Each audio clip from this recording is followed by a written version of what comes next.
holy shit, it's like seeing a crack pipe in your Uber driver's passenger seat. The f wrong with this guy? Yo, he is lunching, nigga. I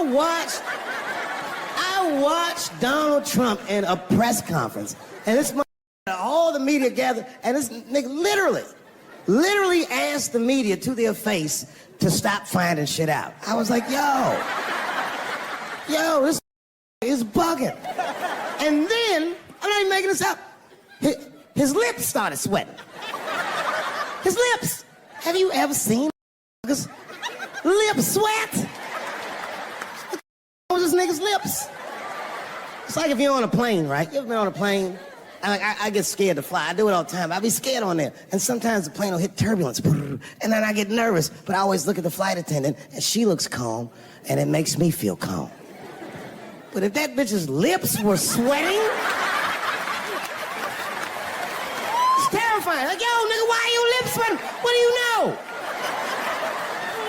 And then, I'm not even making this shit up. He goes, you don't know how scary the things I read in my briefings are. And I was like, holy shit, man. You ain't supposed to tell us that, bro.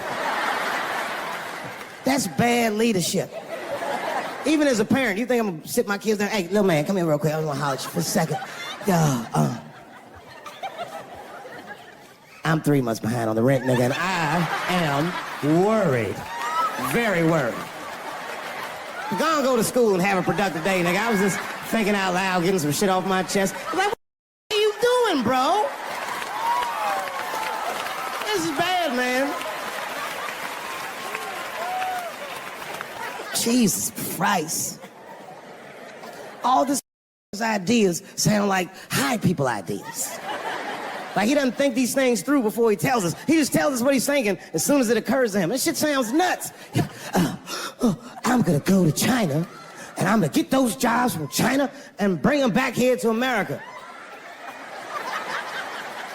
For what, nigga? So iPhones can be $9,000?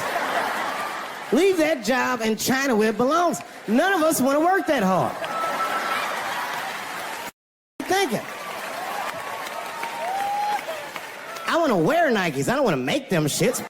Do it. Stop trying to give us Chinese jobs. I am going to bring back coal. Coal? I'm not even exaggerating. I have never in my life even seen a lump of coal. I honestly don't even know what coal is for. If you're gonna have us digging around in the dirt looking for shit, find me some truffles, nigga. That's what I'm about. And these truffle prices are getting out of control. If it gets any worse, I'm gonna be back down to regular butter like everybody else. Terrible, terrible job. North Korea with rap battle threats. Fire and fury, like, yo! Yo, what are you doing?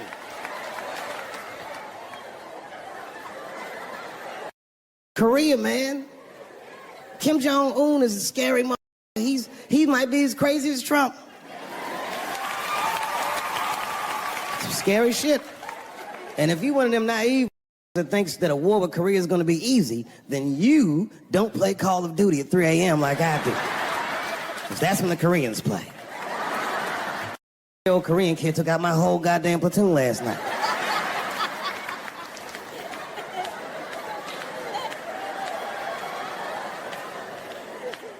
I've never seen somebody in an office so high with the most just basic solutions. Like, you know, we should not let any more Muslims in the country till we can figure out what's going on. Did he just say, figure out what's going on? Who doesn't know how to do basic math? Let's count it out, okay? There's been 17 mass shootings in the United States. 4 of them were done by Muslims. None of those 4 Muslims were from any of the 7 countries in your stupid-ass original ban.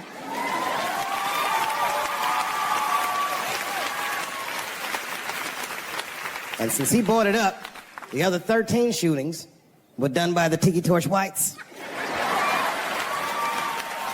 These are facts. And you don't see me trying to ban white people from the show to keep the rest of the audience safe. terrible idea because it's mean and it's racist, and most importantly, it would be catastrophic to my bottom line. If there were no white people here tonight, I might leave this bitch with $1,800. This man needs to realize that we all need each other. And that's why we will never, ever be able to beat China. Because everybody in America is racist, and everybody in China is Chinese.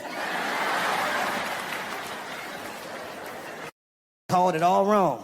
And don't believe the media either, because as all this shit is happening, the media is trying to make us believe that the extremities amongst us are the norms. We can disagree, that's fine. And most of us are keeping a cool head about this shit. You know what I mean?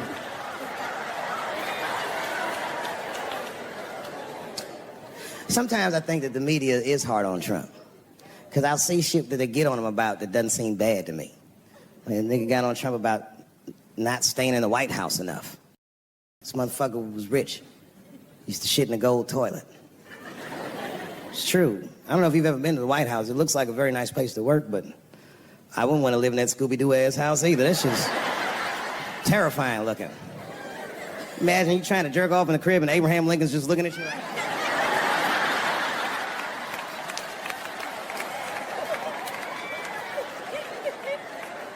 Shit, Bush didn't stay there either. He was rich too.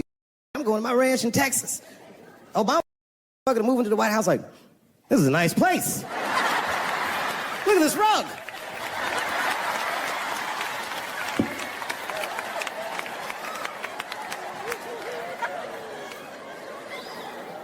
The media got on him about putting Jared Kushner in his cabinet, and I didn't think that that was the worst thing he'd done. I mean, it was still early, and I mean, it's not unprecedented. Kennedy had his brother as the attorney general, right? And Washington outsider, to be honest with you, I'd probably do the same thing. As a matter of fact, I do. You think I go to a Hollywood meeting with all them white folks by myself? I bring my nigga Mac Mittens from the streets. I don't even know his real name. Everybody just calls him Mac Mittens. But I know he's not qualified to even listen to these meetings, but it makes me feel good. And all the white people look at me like, Dave, do you mind asking your friend Mac Mittens to excuse us so that we can talk business? And I say, f***. Anything you say to me, Mac Mittens can hear that shit. And he listened to the whole meeting. And when they done talking, I just look over at Mac Mittens, and if he gives me the signal, meow, meow, I'll sign the papers. It's a gut check. Or how about this one? Remember when it was the day after the election, and the president of Taiwan called Donald Trump to congratulate him. And Donald Trump, you know, of course, took the call and talked to the president of Taiwan. The problem with that was Taiwan doesn't have a president. The United States functions on what they call a one-China policy, and Taiwan is a renegade province of said China. And Donald Trump didn't know that and picked up the phone and started yammering away, and the media ate his ass up. And I'm not gonna lie, I was laughing like shit. I was like, oh shit, this dumb is in trouble. And then that night I was in bed drifting off to sleep, and then I had to admit it to myself. I was like, I didn't know that shit either.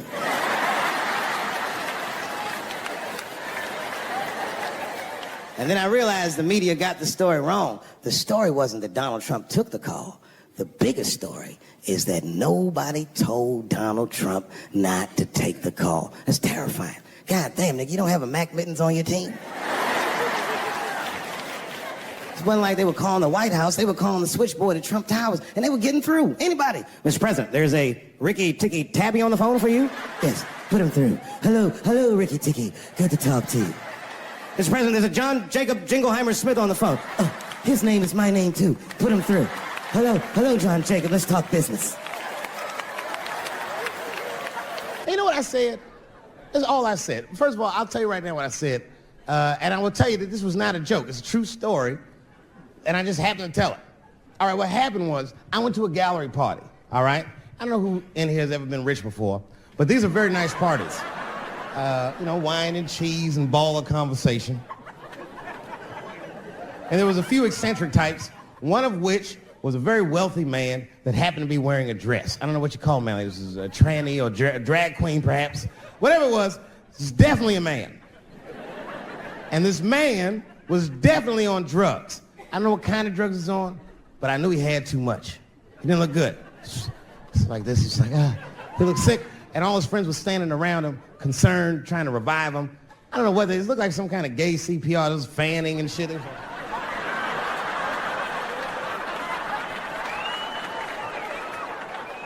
I saw all this from a distance. Now, I should have minded my own business, but I got curious. I was like, oh. And I went over there. All I said, excuse me, gentlemen, is he okay? And then they looked at me like I was evil. Oh. She is fine. I said, word? Oh. I'm sorry, I didn't know this is what we were doing. Here's my thing. I would support anybody's right to be whoever they feel like they are inside. I'm your ally in that. However, my question is, to what degree do I have to participate in your self-image? Is it fair that I have to change my whole pronoun game up for this motherfucker? That doesn't make sense. Seriously. If I put on an Argyle sweater and I'm like, hey everybody, I feel like a white guy in this sweater and I want some goddamn respect and a bank loan. That's not gonna work. Give a fuck how I feel, why should I give a fuck how you feel? Nigger is a pronoun. But there was no time for philosophical debate. This was an emergency situation. I said, fine. Sorry, guys. I was just worried because she looks terrible. And she just fell off the bench. Appears that her dick is popping out of her dress. You mind if I call an ambulance, champ? I'd rather not be at a party where a tranny ODs. There's too many questions to answer.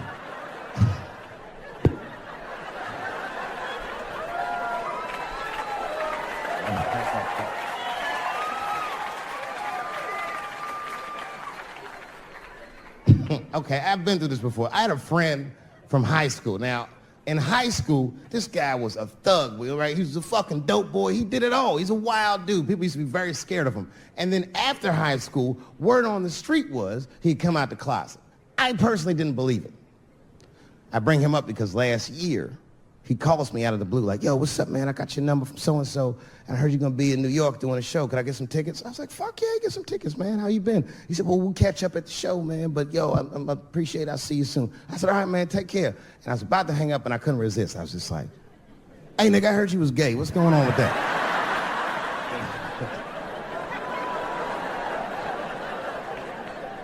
And I wish I didn't ask, because he sounded like he was dying to talk about that shit. And he had a long story about it. And it's not that I didn't care, but I was, I don't like talking on the phone. I was watching TV at the same time. So I just wasn't really paying attention like I should. But I was trying to sound supportive, but I didn't really know what to say. So I just like mumbling shit throughout this conversation. I just be like, nigga, you gay, man. You just gay. Like,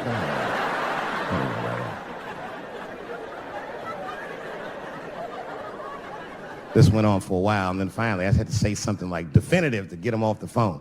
And I was like, hey, man, you know what? Don't let people get you down, all right? And the next time someone tries to make you feel bad about yourself, just remember, everybody fucks funny to somebody.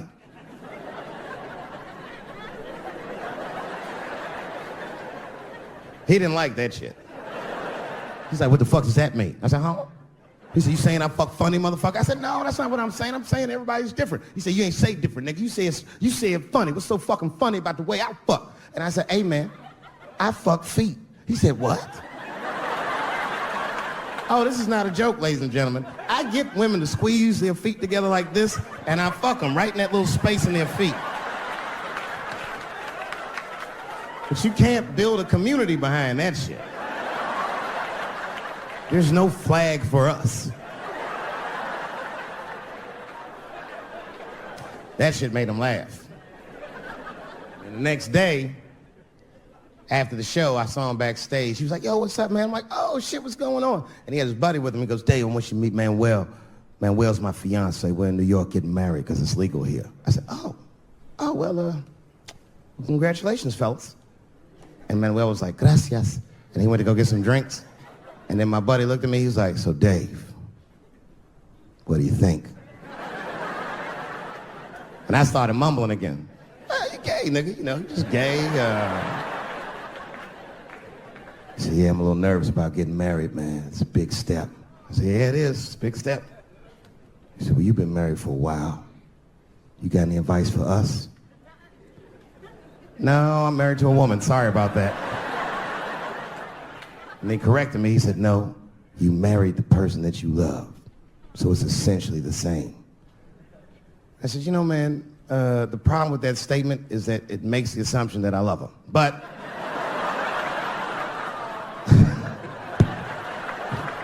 you guys lighten the fuck up. Of course I love my wife. She laughs at this shit. As a matter of fact, she eats and spends this shit. You know what I told him? I told him, I said, you know what you should do, man? First of all, you shouldn't do it. I'm talking about being legally married. It's not that you're gay as much as just legal marriage is a fucking diabolical leverage game in the United States. I'm just being honest. Devoid of religious significance or the idea of love, marriage is nothing but an awful contract that you shouldn't sign. I'm just being real. Because you start out loving each other and then like 2 years later you're just building a case against one another for a hypothetical court date that may or may not ever happen. You throw being gay on top of that, that shit is explosive. Like it's that Ray Rice shit. Okay, right after Ray Rice went through all that shit, I was at a party and I met this kid, Michael Sams. You know Michael Sams? Very nice guy. He's the first openly gay NFL player. And Mike's a very nice guy, a very brave guy. But when I met him, I couldn't help but thinking, now what's gonna happen when Michael Sams beats his wife up in the elevator? Is that domestic violence or is that just two niggas working shit out in the elevator? You know what I mean?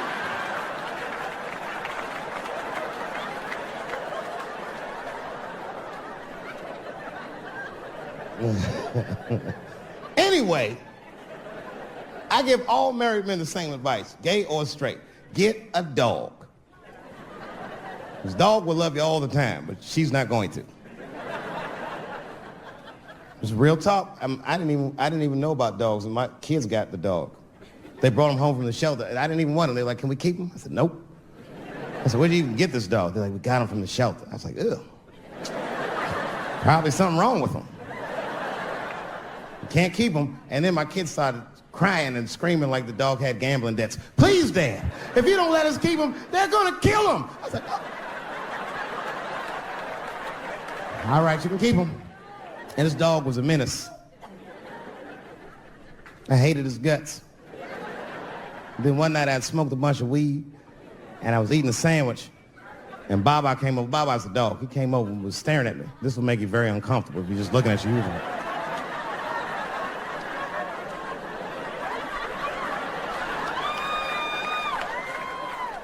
I had to give him a piece of my sandwich so he'd go away. And that's how we became friends.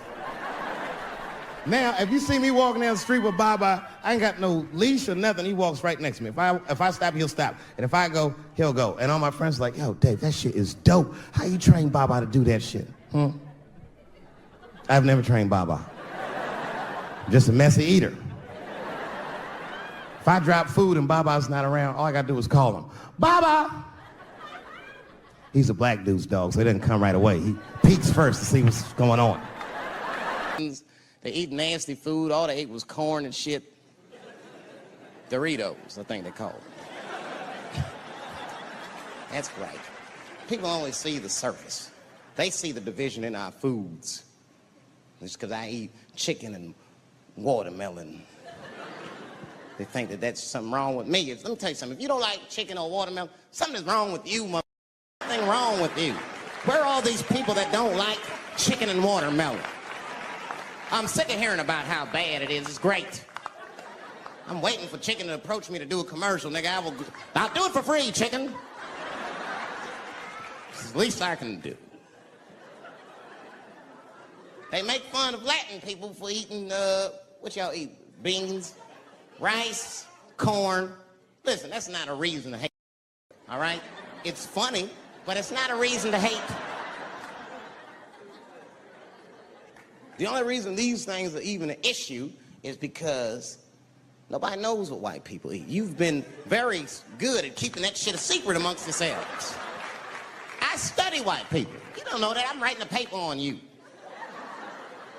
Not even for school, nigga, just to do it, just to get doing independent research. I'm spending my money, that's why I'm working so hard. I follow you around grocery stores. They freak out. I just try to peek in the cart. They always say, get away from my cart, nigga. What are you looking at? Chicken and giblets are over there.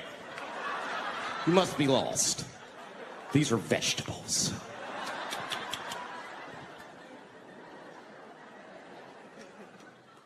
I know what you drink.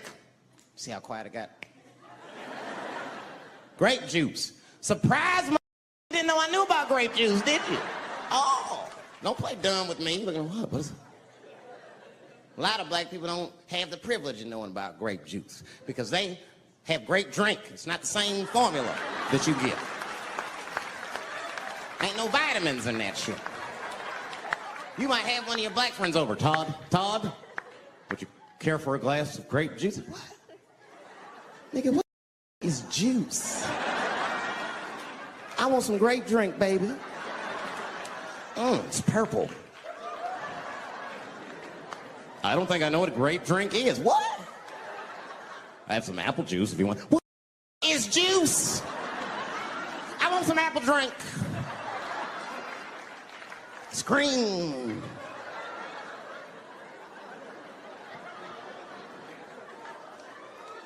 Remember that commercial for Sunny Delight when all the kids run in from outside playing? And they all run to the fridge.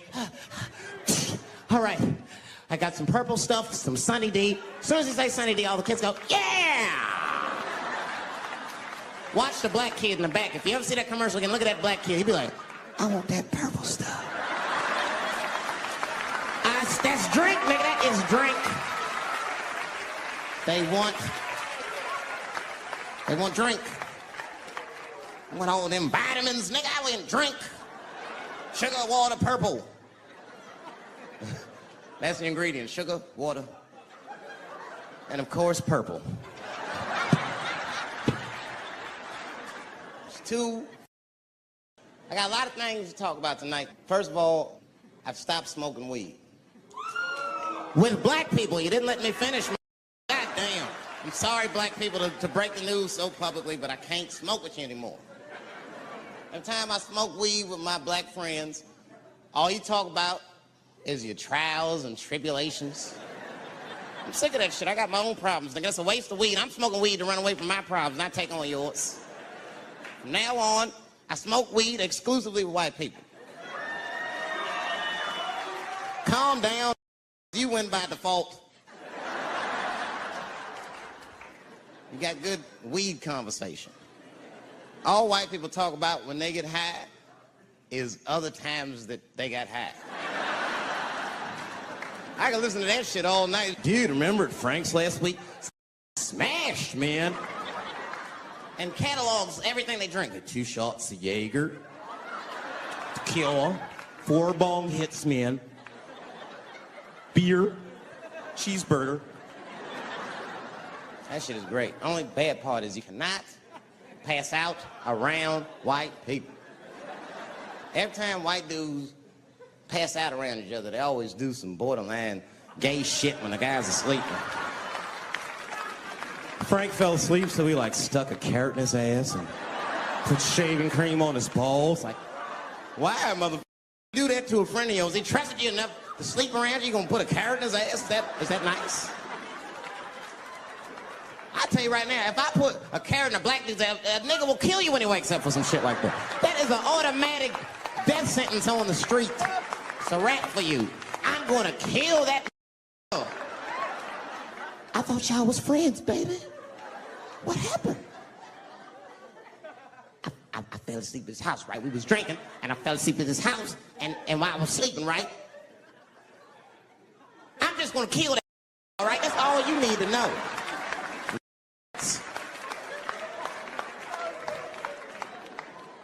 But everybody's getting along. I see that shit. I see it all around. Blacks and whites don't fight so much. You know who don't have no beef with anybody is Asian people. I see how y'all be doing. Y'all just lay in the cut. Only people Asian people beef with is other Asian people. Like if you call a Korean guy Chinese, I've done this. They will flip out. Hey! What make you think I'm Chinese? I am Korean. I look Chinese. Yes, I do look Chinese. That's why I said it. It's an accident. Nigga, to the untrained eye, you all look Chinese to me. It's a mistake. I'm not trying to offend you. Some people say all black people look alike. We don't get bent out of shape. We normally just call those people police. Okay? Just learn to live with it. That's all I can tell you. Everybody's afraid of police now. I'm scared to death of these police. I am, nigga. I got a police scanner. First money I got, this is the first shit I went out, bought me a police scanner. I just listen to before I go out, just to make sure everything's cool. You hear shit on it. Calling all cars, calling all cars. Be on the lookout for a black male between 4'7" and 6'8". Staying in the crib tonight. Gotta work on that alibi for a minute. Every black person needs an alibi. I do them impromptu joints. If I'm by myself and need out, I'll just open up the windows in the apartment, turn all the lights on, start beating off right in the window. Look at me. Hey, everybody, look, it's me, Dave Chappelle. I'm crazy. I'm jerking off. Note the time. 2:35. Look at me. I'm jerking off in the window. 2:35. Comedian Dave Chappelle is June 10th. Note the time.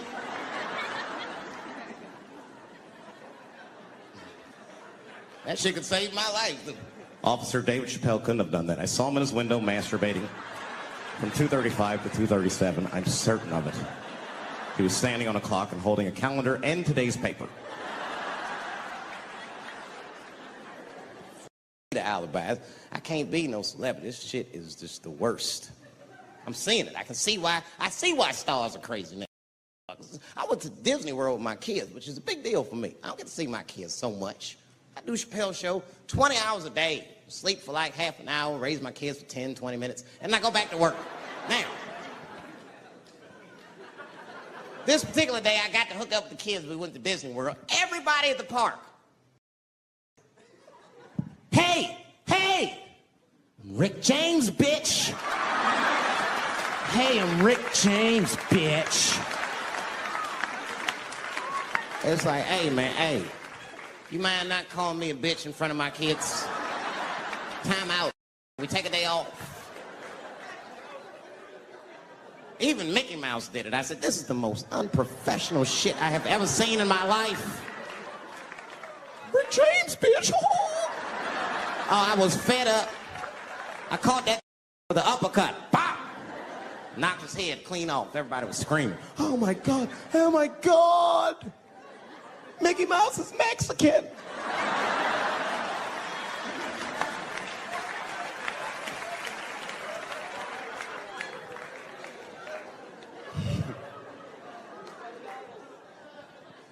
I had a terrible time in Disney World. Disney World is like a whole nother country anyway. They got their own currency. That shit is ridiculous. As soon as I check in the hotels, welcome to Disney World, Mr. Chappelle. Can we interest you in some Disney dollars? Nah, man, I'm cool. You can't buy weed and pussy with Disney dollars. Like, I'm on vacation. I like them greenbacks. You know what I'm saying? It's the kind of money people spend. People is very particular about that. I saw that. That was one of the main stories from the war. It was the first big thing we did was they said, now that Iraq has been liberated, we have managed to take Saddam Hussein's face off of the money.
I'm not gonna lie, when that press conference came on, I was like choked up. I was actually proud to be an American because that is a very subtle psychological nuance of oppression to have a dictator on your money. And it's thoughtful to be able to take the fucker off for the goodwill of another person, right? But then I thought, well, if you could do that for Iraq, what about our money, man? Our money looked like baseball cards with slave owners on it. George Washington is the worst of the worst. Yes, I said it. You mythologize this motherfucker like he was the greatest dude, man. If I went back in time with a white person and we saw George Washington walking in front of our time machine, my white friend would probably be like, oh my God, Dave, look, there's George Washington. It's the father of this great nation. I'm gonna go shake his hand. I'd be on the other side like, run, nigga, George Washington. And we'd both be right. You like him because he wrote the Declaration of Independence and all that shit. We hold these truths to be self-evident. All men are created equal. Go get me a sandwich, nigger, or I'll kill you. Liberty, justice for all. Am I wrong? Am I wrong? Wait a minute, did he not own slaves? Didn't he own slaves? That's all I'm saying. I almost protested the war in the beginning. Almost. Until I saw what happened to them Dixie chicks. I said, that. If they'll do that to 3 white women, they will tear my black ass to pieces. I don't want to hear that shit. Yeah, man, they would. But I'm like, for real, why you care so much what the Dixie chicks say? It's not like they political scientists or nothing. They just bitches that can sing good. You know what I mean? Stop worshiping celebrities so much. Just don't listen, don't pay attention. I remember right around September 11th, Ja Rule was on MTV. That's what they said. We got Ja Rule on the phone. Let's see what Ja's thoughts are on this tragedy. Who gives a Ja Rule thinks at a time like this? Nigga, this is ridiculous. I don't want to dance. I'm scared to death. I want some answers that Ja Rule might not have right now. You think when bad shit happens to me, I'll be in the crib like, oh my God, this is terrible. Could somebody please find Ja Rule, get hold of this so I can make sense of all this. Where is Ja? I need Ja Rule.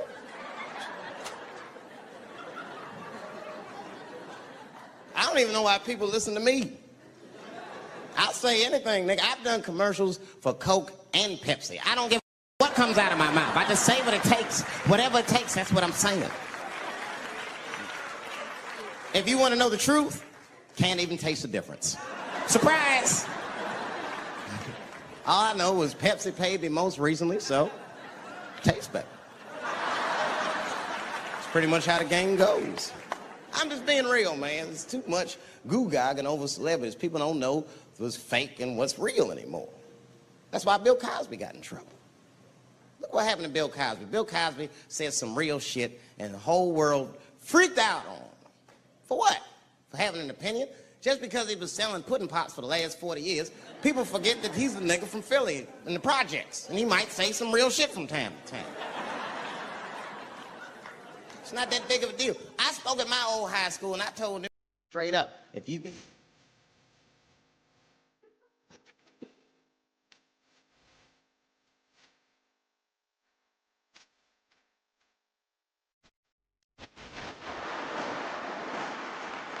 Get the...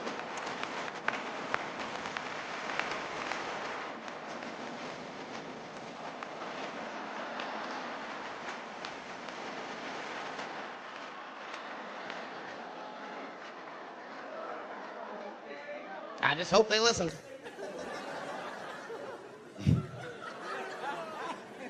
This shit is ridiculous. People worship television. They worship this shit. You know, like if you watch a movie, right? Say you're watching a movie, and one character says to another character, say, hey, what's your number, man? What's the other character always say? 555, 5555. You know why we gotta do that? Because stupid ass people go to the movies and then go home and try to call the characters that they just saw. Hello, is Indiana Jones here? No, it's not his number. And to be honest, this is the worst time in history to be a black celebrity. They locking all our stars up. It's hot right now for black celebrities. I knew it was bad when Kobe got in trouble. I said, this is a wrap for us. He's one of the most wholesome dudes we had. They lock him up, everything. Kobe kept it together. Thank God he held his game together, because if he was cracking under pressure and getting like 6 points a game, the whole L.A. would have been like, that nigger is guilty. Kobe was playing his ass off. He was playing like his freedom depended on that shit. You see that in them games, this nigga's trying to beat that case on the court.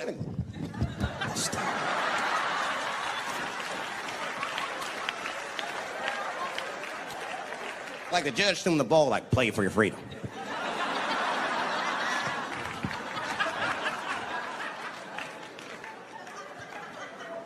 If I could talk to Kobe, I'd be like, just relax, you'll be fine, man. Because the public is still giving Kobe the benefit of the doubt. He's one of the few black celebrities that get that.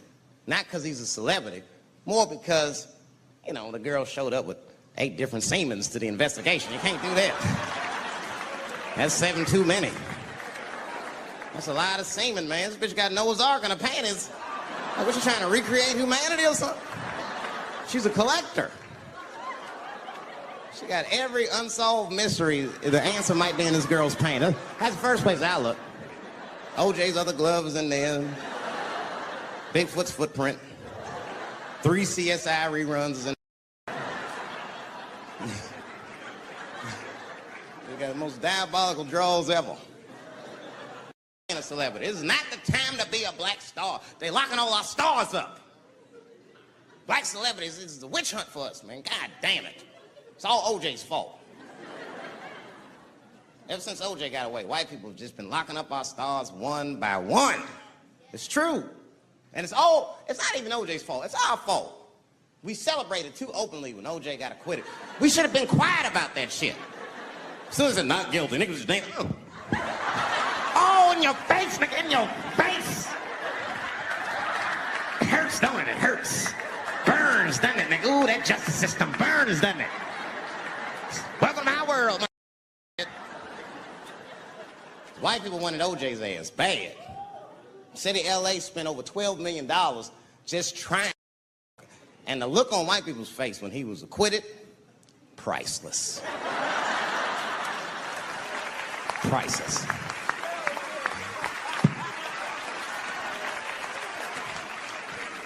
And that's why I don't trip off of being a celebrity. I don't like it. I don't trust it. There's one minute they all love you, the next thing you know, you're in front of that courthouse dancing on top of a car just trying to figure out the thing.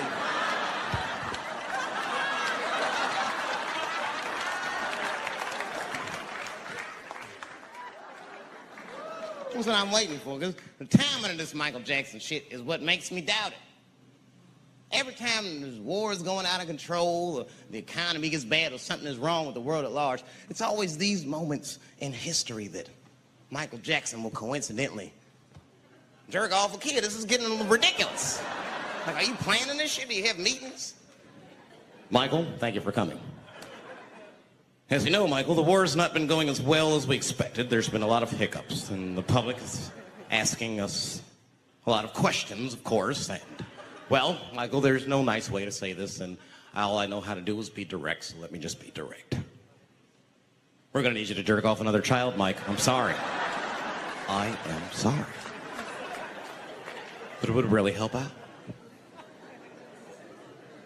Or maybe he did it. Who knows? Who knows? That's the thing. That's what I wanted to say. Who knows? Who knows? Mike, God, and this little boy know. That's about it. That's about it.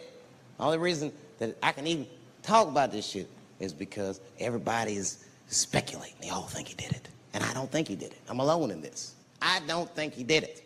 I'm not going to say I don't think he did it. That's too strong. Let me just say I am reserving judgment until all the facts come out. But so far from what I heard, I mean, the kid said he was dying of cancer. He was in Make-A-Wish Foundation. He claims he had 2 weeks to live, and it was his dying wish to meet Michael Jackson. Come on, man, give me a fucking break. This kid is 10 years old. He don't remember Thriller. The fuck you want to meet Michael Jackson for, honestly? I remember Thriller, and I just, like, kind of want to meet this nigga. Like, I wouldn't break an appointment to meet him. I'll put it that way. I'd have to already be free. That's ridiculous. It's like if I'm dying in 2 weeks and go, oh, mama, get me in a room with Chubby Chuckle. I wouldn't want to meet My last 2 weeks. Why not Usher or somebody like this? So then the kid claims he goes to Michael's house. This is where it all gets crazy. I don't, like, you know, he does everything you'd expect at Michael's house. They climbed trees and rode roller coasters and Ferris wheels. The chef made cookies, pies, and cakes. They was petting the monkey and the giraffe, sang songs, kid shit. And in the middle of all this childlike activity, for some reason, Mike pulled out some wine and some pills and sucked this kid's dick. Folks, it hurts me to say it. And the kid had the nerve to call that abuse. The motherfucker is a good host. God damn, what else do you want? What else do you want? I'm lucky to get a glass of grape drink at my friend's house. Let alone a roller coaster ride and my dick sucked. Mike must be confused, like I brought you in my house, I fed you, I sucked your dick, and this is how you repay me? This was your wish, not mine. Thought you were dying in 2 weeks, motherfuckers. I've been in court for a year and a half. You get stronger every time I see you.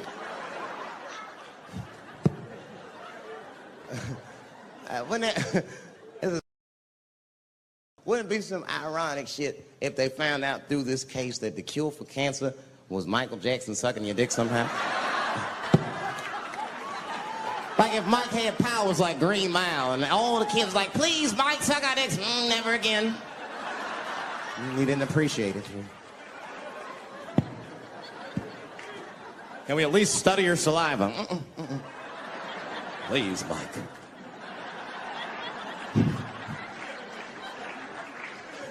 It just doesn't stop, though. It just doesn't stop.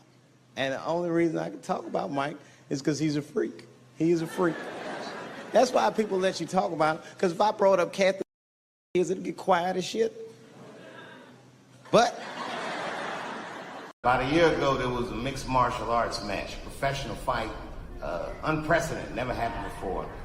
It was a fight with a trans woman versus what we used to call back in the old days, a woman.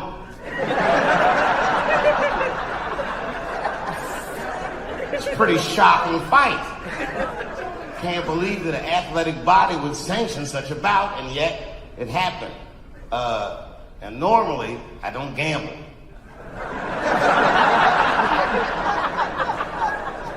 You better believe, nigga, everything. The house, the kids' college, everything. Everything on that trans woman to win. Well, I'm still rich, aren't I? That trans woman beat the brakes off that regular bitch. Broke bones in her face, everything. From the first bell, I was at the TV screaming, "Stop the fight!" Beat the shit out of her. And the next day, this transphobic ass media starts blaming the trans woman for winning the fight, breaking bones in that regular bitch's face.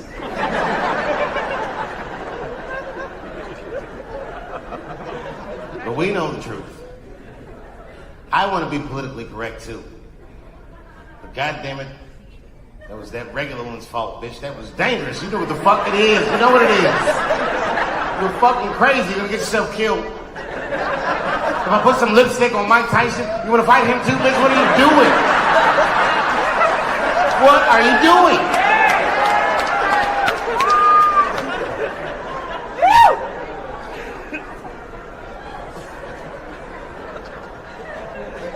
2 weeks later, I can't make this up. 2 weeks later, it's a professional boxing match. It's trans man versus the man. All right, audience, you're at the window. Place your bets. This one was harder. I had to look at pictures first. When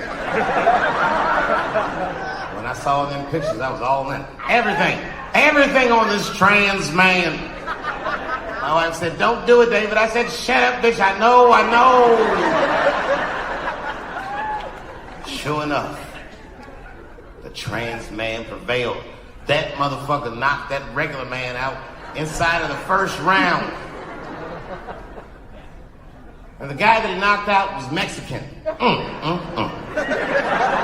You know how they are. That motherfucker can never go home. Ever.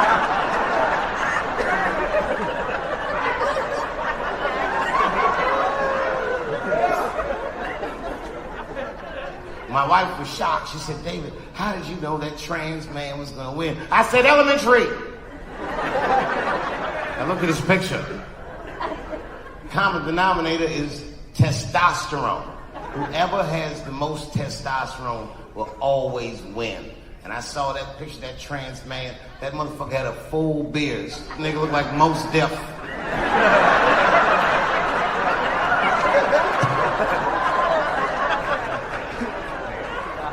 You know how much testosterone you have to put in a bitch for her to grow a full beard?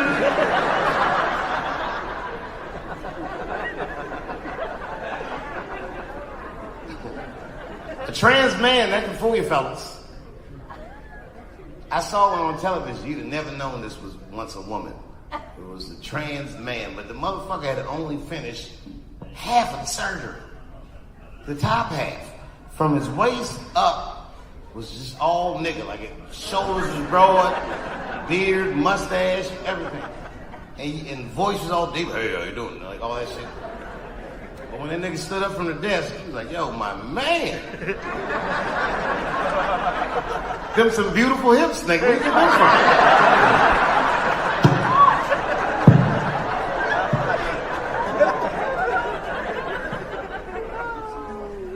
from? So the man decides he wants to have children. Now his wife is a regular woman. You know how lazy regular women are. That bitch made him have the baby. He was working and he had the baby. He was like, well, when I first found out I was pregnant,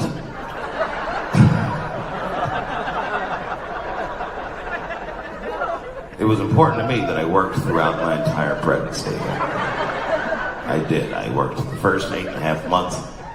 And then he goes, and no one at my job was any the wiser. I give the rest of us some credit. You know what I mean? Like, okay, if you on the job and one of the fellas starts gaining weight, you're not just gonna be like, yo, Frank, what's going on? Are you pregnant, nigga? What's going on? I'm not gonna guess this.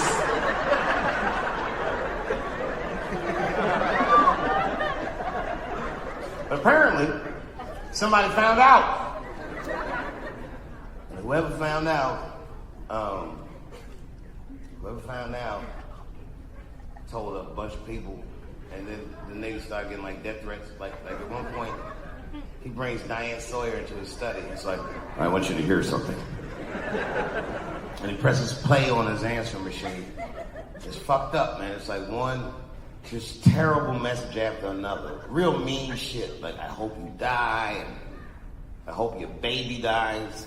Really, really fucked up. It made me feel bad. Not just that the messages were so bad, but I was upset that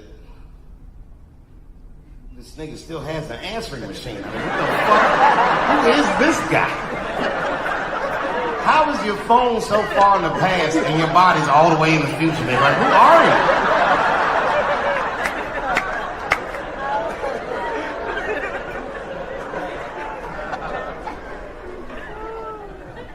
But I don't need to tell y'all nothing about trans, because this is North Carolina. That's right, the trans-hating capital of the world. Nobody hates trans more than you guys. Yeah, I said it. You're the ones with that bathroom law. I said that when they wouldn't let me into that transgender party at Pit Hook. I go, I can't come in. They were like, no, Dave, you can't. I said, man, you use the bathroom? They said, oh, that's fucked up.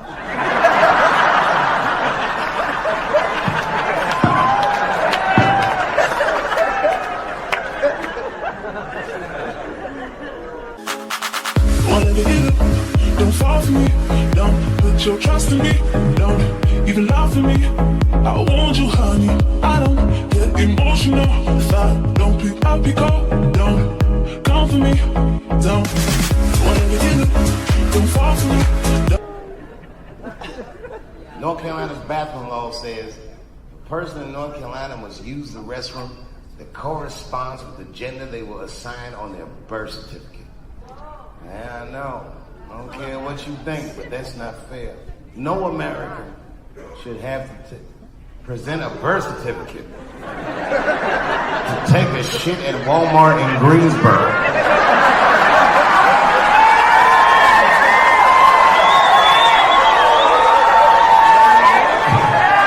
That's like fucking crazy. And a thinking person has to ask themselves, who is a law like this designed to protect?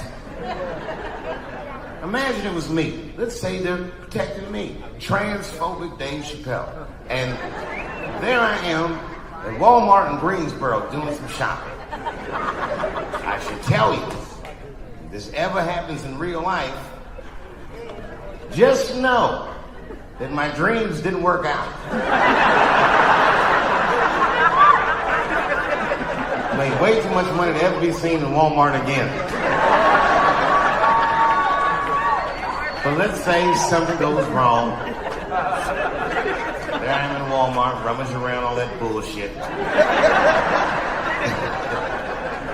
And all of a sudden I have to use the bathroom, so I excuse myself. I'll be right back, family. I'm going to the restroom. And then I go to the men's room, and I'm standing at the urinal. This is what your law is going to do. There I am at the urinal. And then suddenly, a woman walks into the men's room. That's weird. And then she stands shoulder to shoulder at the urinal with me. Ugh, bitch, what's going on? And she hikes her skirt up and pulls a real live, meaty dick out.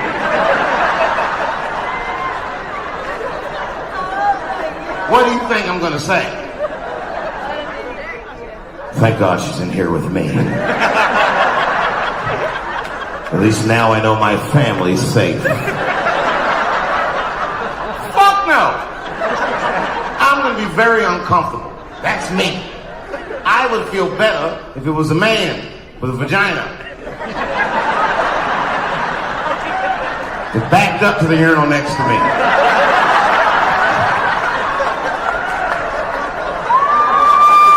It's weird, but my mind would just be like, that's funny.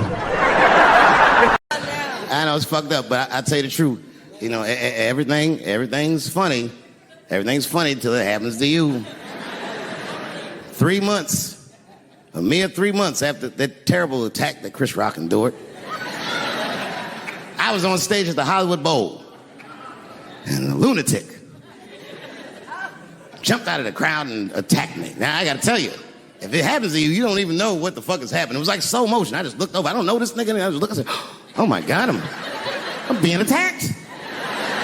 And this motherfucker was ragged. He jumped at me. He was like, ah!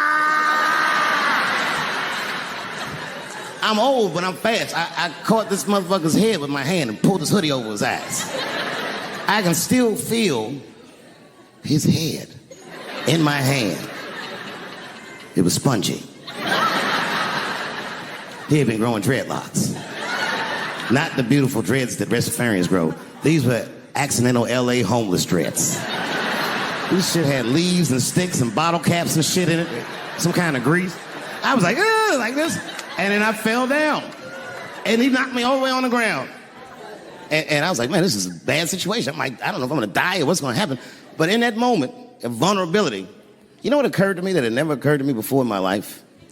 In that moment, it occurred to me that bodyguards should not wear dress shoes to work.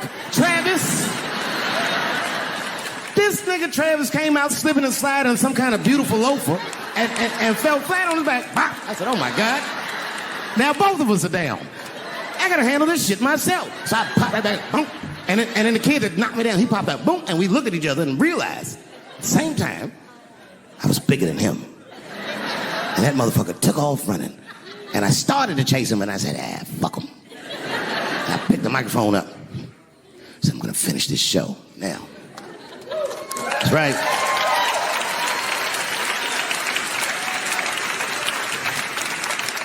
For 3 months before that, I'd been making fun of Chris Rock. And people would ask me all the time. They'd say, Dave, what would you do if you were Chris Rock and Will Smith slapped you in the face? And to this day, the answer is the same. Well, I don't know what I would have done. I've never been in a situation that extreme. But I do know now what Will Smith would not have done. And that is enjoy the rest of his evening. Man, listen. We gave that kid a good while. We was whooping his ass. Not we. I mean, I was on stage trying to think of a joke to tell, but they was beating this nigga up right behind me. Everybody could see it. Everybody could see it. And I'm sitting up there trying to think of what to say. And I'm tongue-tied. Me, of all people, can't think of anything to say. Look at my karma. Just that moment. Of all the people in the world, Chris Rock walks from backstage, walks up to me in front of 20,000 people, grabs the mic out of my hands and looks at the crowd and goes, "Was that Will Smith?"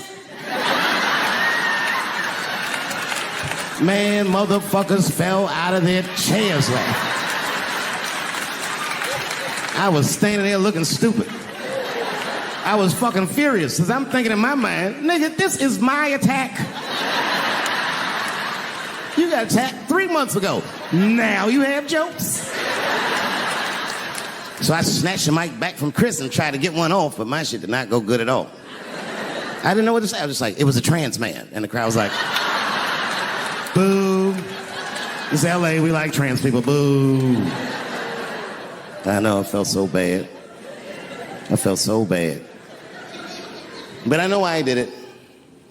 You'd have to be there to understand, but man, when that guy tackled me, it was like it's like a movie or something. You gotta picture this. Picture a famous person you like. Every famous person you could imagine was at that show. It was like the biggest night that Hollywood had ever seen. And when that guy tackled me, he cleared the bleachers. I had to watch the tape afterwards to know this happened, but as soon as he tackled me, Jamie Foxx was the first motherfucker that jumped out of the crowd. He was wearing a white cowboy hat like he knew this shit was gonna happen to him. Never seen this nigga in a cowboy hat before. And Jamie started chasing that motherfucker around like any given Sunday. And that kid was fast as shit, was juking and shaking, and he broke Jamie's ankles, and he just kept running. And then Jon Stewart from The Daily Show ran from backstage and jumped at this motherfucker like Super Jew. He was like, ah! And the kid seen Jon coming, so he jumped back, and Jon went flying that way. And this kid was fast, and then he turned around. He sees the emergency exit. He starts running for the emergency exit. Just before he got to the door, motherfucking Puff Daddy from Bad Boy Records jumped in front of the door. That nigga was like,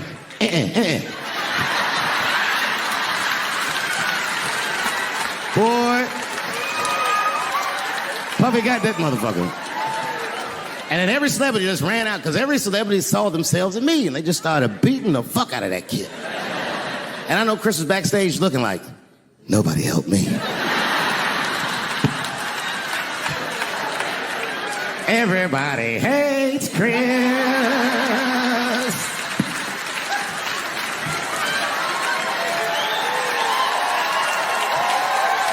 Thank you.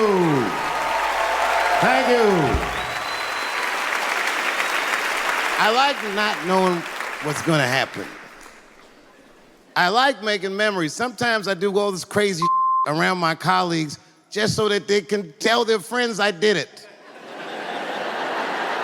But rather than talk about myself, just briefly, I want to just talk about my genre.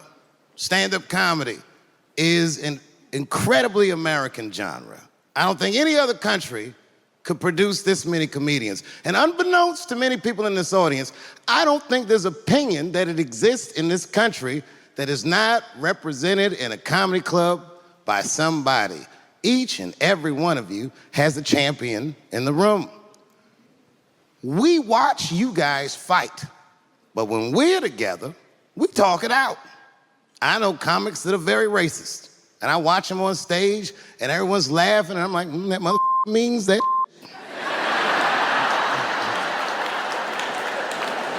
Don't get mad at them, don't hate them. We go upstairs and have a beer, and sometimes I even appreciate the artistry that they paint their racist opinions with. Man, it's not that serious. The First Amendment is first for a reason. The Second Amendment is just in case the first one doesn't work out. We gotta let some air out of the ball, man. The country's getting a little tight. It doesn't feel like it's ever felt in my lifetime. So tonight, I am honored that my colleagues are here in comedy and in music.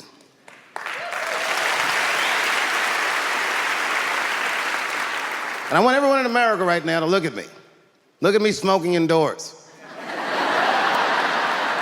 I didn't ask anybody, I just did it. What are they gonna do? Kick me out before I get the prize? No, nigga, this is called leverage.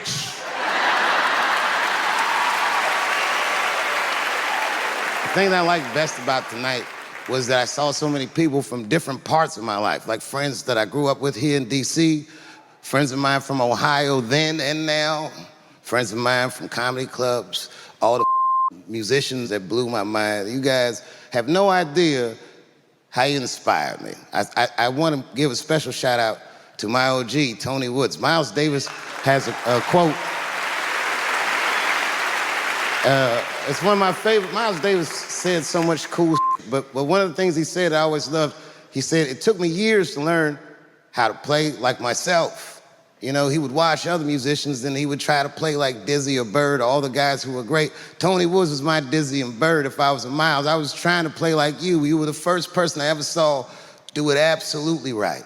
You were fearless and you told the truth. There's something so true about this genre, when done correctly, that I will fight anybody that gets a true practitioner of this art form's way, because I know you're wrong.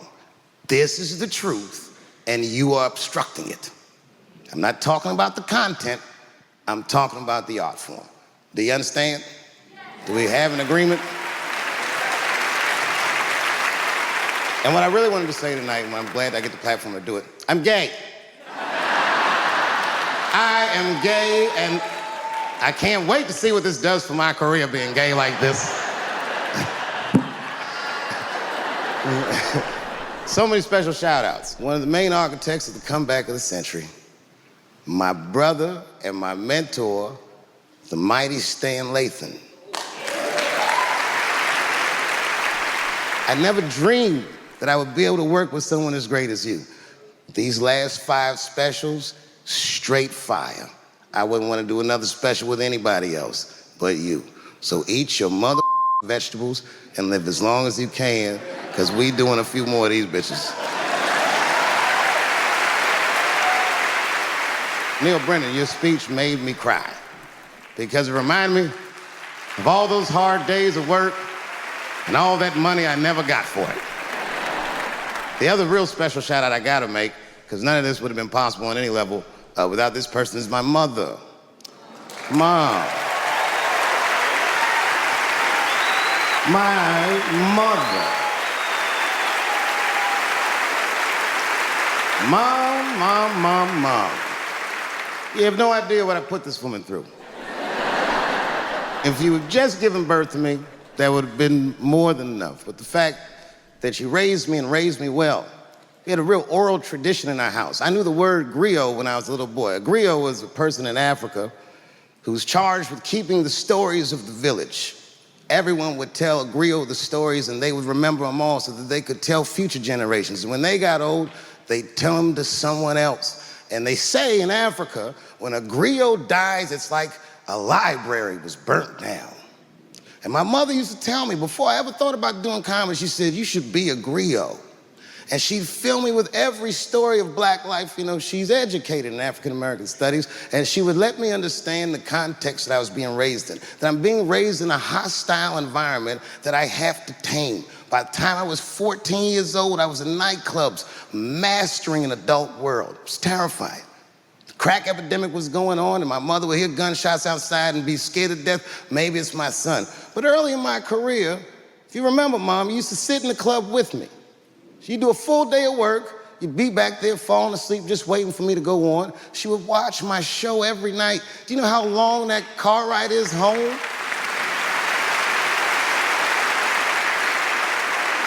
How many of you have ever heard your mother say, jokes were a little too much tonight, son?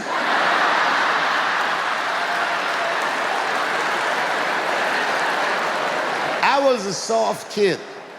I was sensitive, I'd cry easy, and I would be scared to fist fight. And my mother used to tell me this thing, I don't even know if you remember, but you said this to me more than once. You said, son, sometimes you have to be a lion so you can be the lamb you really are. I talk this like a lion. I'm not afraid of any of you when it comes word to word. I will gab with the best of them just so I can chill and be me. And that's why I love my art form, because I understand every practitioner of it. Whether I agree with them or not, I know where they're coming from. They want to be heard. They got something to say. There's something they notice. They just want to be understood. Love this genre. It saved my life. So tonight, Mom, I would like to honor you in a very special way that I cannot do on my own.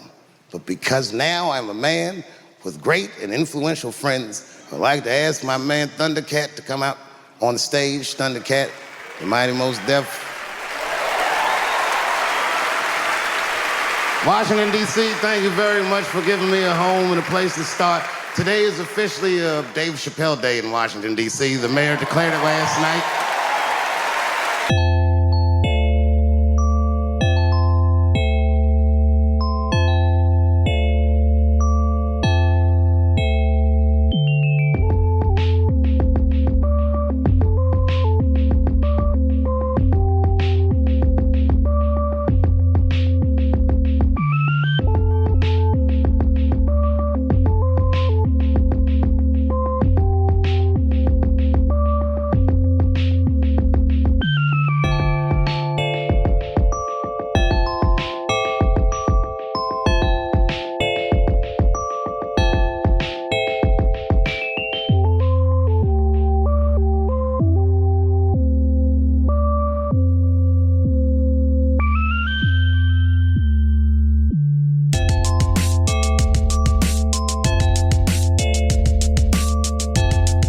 Okay.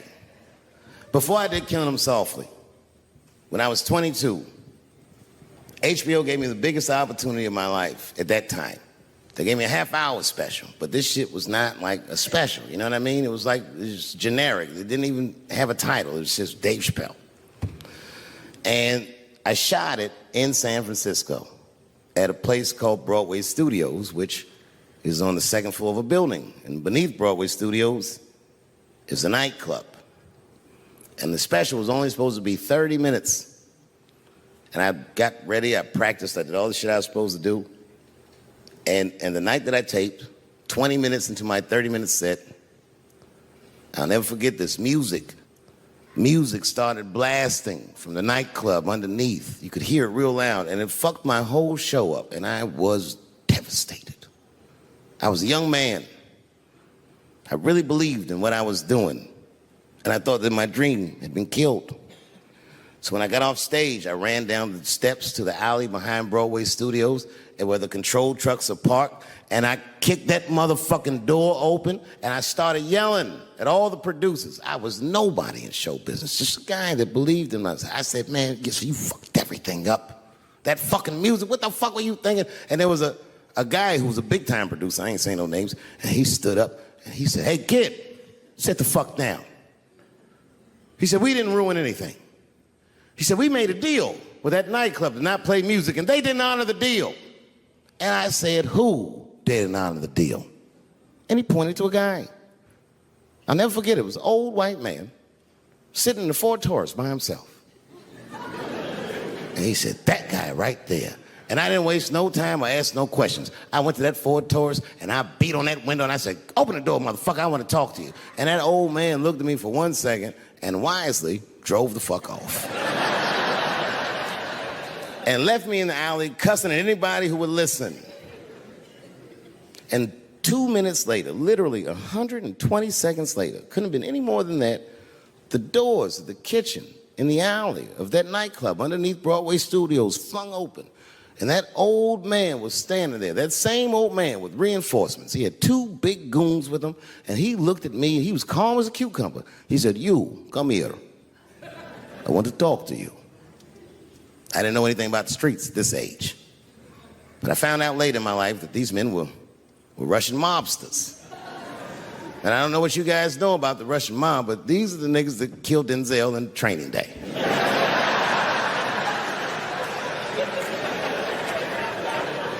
And all the producers knew what I was up against. They said, "Dave, do not go in there." And I said, "Fuck y'all." And I walked right into that kitchen, and they closed the doors behind me, and it got dark as fuck in there. And I knew, I'm not dumb, I knew I was in a bad situation. But you have to understand, I believed in what I was doing, and I didn't give a fuck. Just kept cussing at these motherfuckers, telling them how they ruined my life. And that old man couldn't believe that I was talking all of this shit. And as soon as I took a breath, he stopped me gently. He said, "Hey, kid, listen. Your friends lied to you." He said, "We made a deal, but your friends never paid me." And when he said that, I realized I was locked in a kitchen.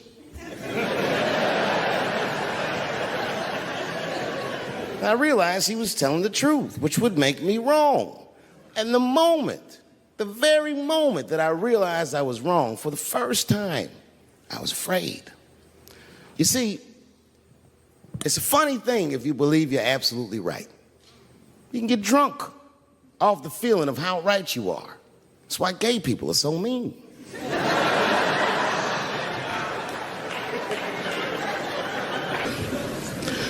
I started doing stand-up comedy when I was 14. I'll never forget the first time I was on stage. The guy that introduced me was a guy named J.T. Newton. I'm 47. I can close my eyes and remember the introduction like it was yesterday. It went like this. "Ladies and gentlemen, this next young man coming to the stage is starting his comedy career tonight. Who knows? We may be witnessing the birth of a star. Please welcome David Chappelle."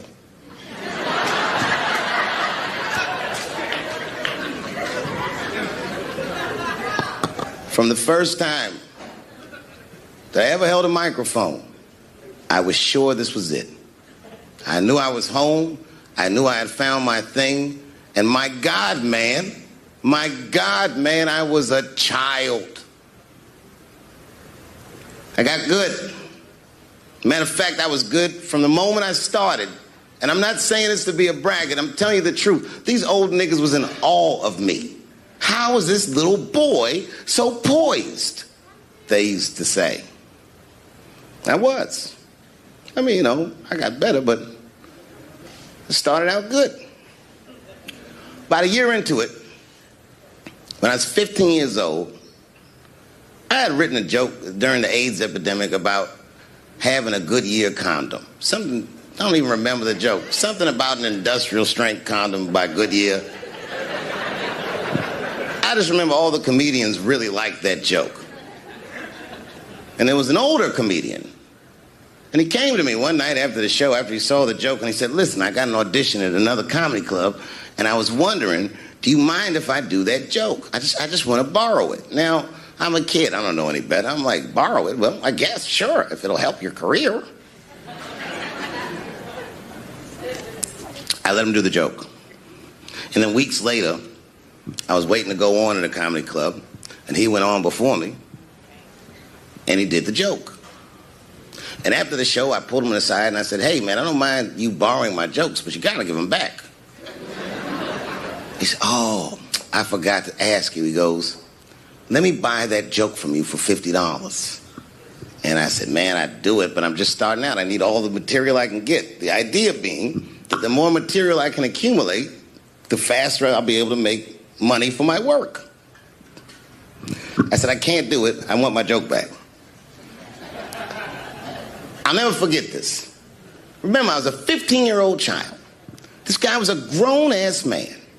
He stood up over me so I could see how big he was. And he said to me, "Really? I can just take it." And he did. I got scared because I was a child. But I never forgot that. I never forgot that. I was 15 years old. I'm 47 now. I think about this guy all the time. When I look at my own kids and I see how young and innocent they are, I can't believe someone did that to me. And I don't think about it every day because that was the worst thing that happened to me. I think about it every day because that was the first time that someone ever did that to me. But in my career, it has happened many, many times since, where someone would intimidate me or scare me and take something that I believe was mine. I'll tell you another story. Now I'm 18 years old. I'm living in New York City, and I just finished my first road tour, which was a very difficult tour. I'll spare you the details. Now I'm back in New York, but my rent is paid, thank God.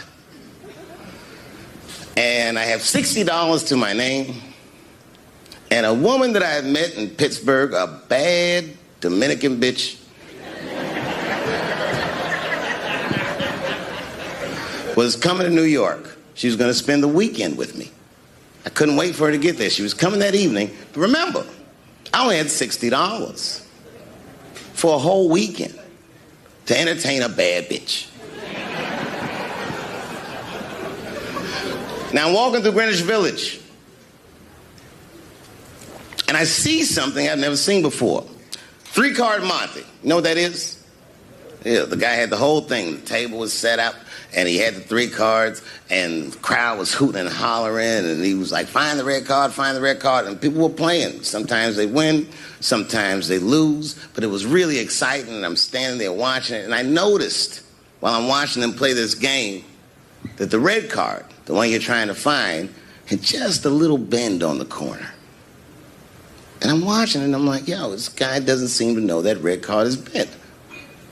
I'm going to beat this motherfucker. And I walked up to the table and I said, let me play a hand. And I put my last $60 on that table, and he starts to shuffle and find the red card, find the red card. And I kept watching that bent card go around the table, make sure I kept my eyes on that bent card. And when he stopped shuffling and he said, find the red card, I pointed to it with confidence. Here it is right here. And he flipped it over, and it was black. And he took my money. I couldn't fucking believe that. How did this nigga do that? Was that magic or sorcery? I was confused. So you know what I did? I sat there and I watched him for a real long time play the game. And I realized that all those people who was doing all that hooting and hollering and betting, my God, they were his friends. They were in on the whole thing. I felt so wronged. I felt so stupid. And then the next sucker came up to the table and was about to put his money down. And I said, fuck that, man. Don't put your money there. All these niggas is in on it. It's a trick. And when I said that, the guy that was dealing, and this motherfucker was huge, snatched me up by my collar. Feel how strong he was when he grabbed me. I was a skinny little guy. And he was going to maul me. And the only reason he didn't, I'm sure, is because he saw the fear in my face. And that fear, he looked at me. I saw his eyes go from hard to soft. He softened. Then he looked at me like the way a father would look at a child. And he said to me, young man, don't ever come between a man and his meal. I never forgot that either. Most niggas would have to run the streets for years to learn a lesson that profound. It took me 2 seconds. Never get between somebody and their paper. Taking a man's livelihood away from him is akin to killing him.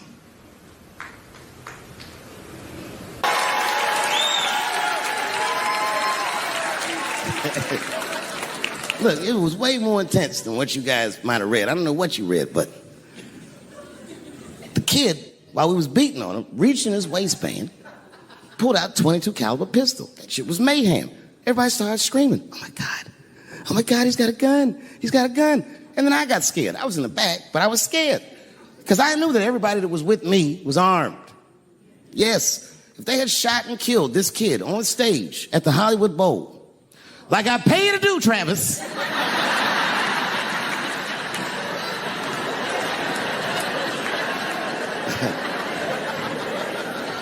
but Travis G'd up. Travis wrestled the gun out of the kid's hand, and then he took it like this and tried to chamber the round, and he couldn't.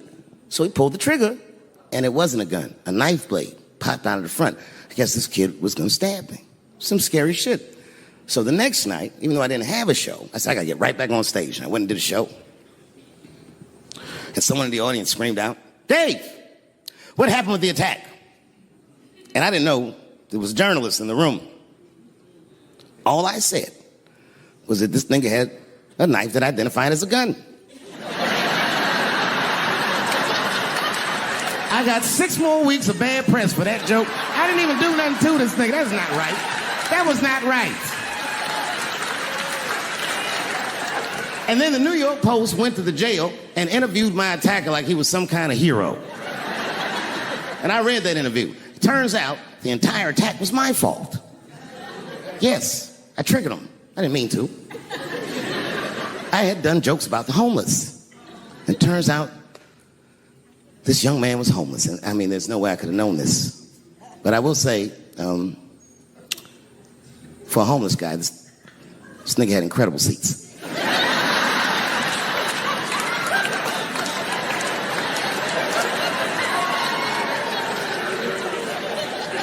Oh, and they said I triggered him because I had done LBGTQ jokes, and it turns out this fella was a bee. That was the headline in the article. It said, Dave Chappelle's alleged attacker is bisexual. I said, alleged attacker? This motherfucker definitely attacked me. I'll show you the tape. He's allegedly bisexual. I'm gonna need to see him suck somebody's dick before I believe the rest of this article. I read that shit in the paper. I was horrified. I was like, oh, bisexual? I could have been.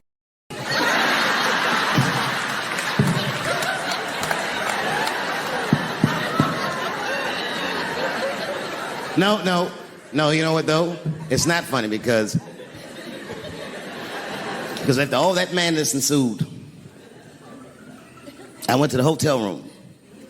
I was by myself, and I opened the door, and my wife was in there alone. She was sobbing. Like sobbing. I said, oh my God, what's wrong with you, bitch? Did you get attacked too?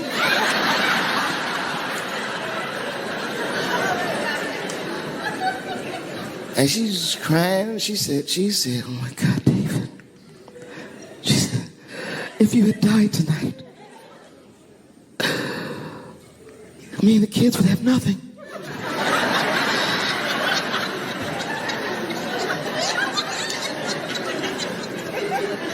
Then I knew it was serious. So I sat down on the bed next to her. And I reached in my pocket, I pulled some keys out that she'd never seen before. She said, oh, what are those keys? And I gently placed them in her hands. I said, sweetheart, those are the keys to my safe deposit box.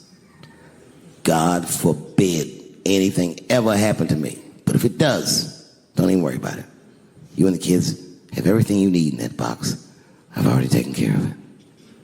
And she was looking at them keys, and I could see her mind realize what we were actually talking about. And then she just started crying harder. And to be honest with you, that made me cry a little bit too. And we hugged each other real tight.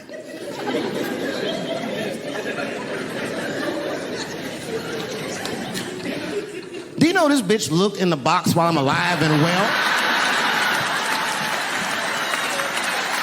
Who does that? Oh my God.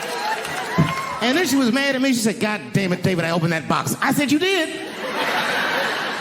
She said, yes, I did. And there was nothing in there.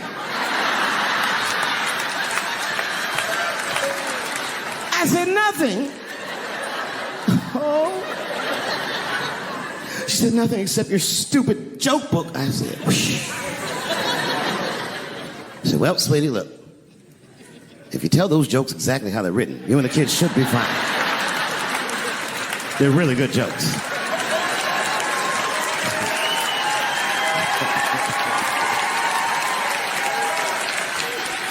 She's like, good jokes? What is this shit? Come join me in my watery grave. No, you gotta roll your throat. Join me in my watery grave.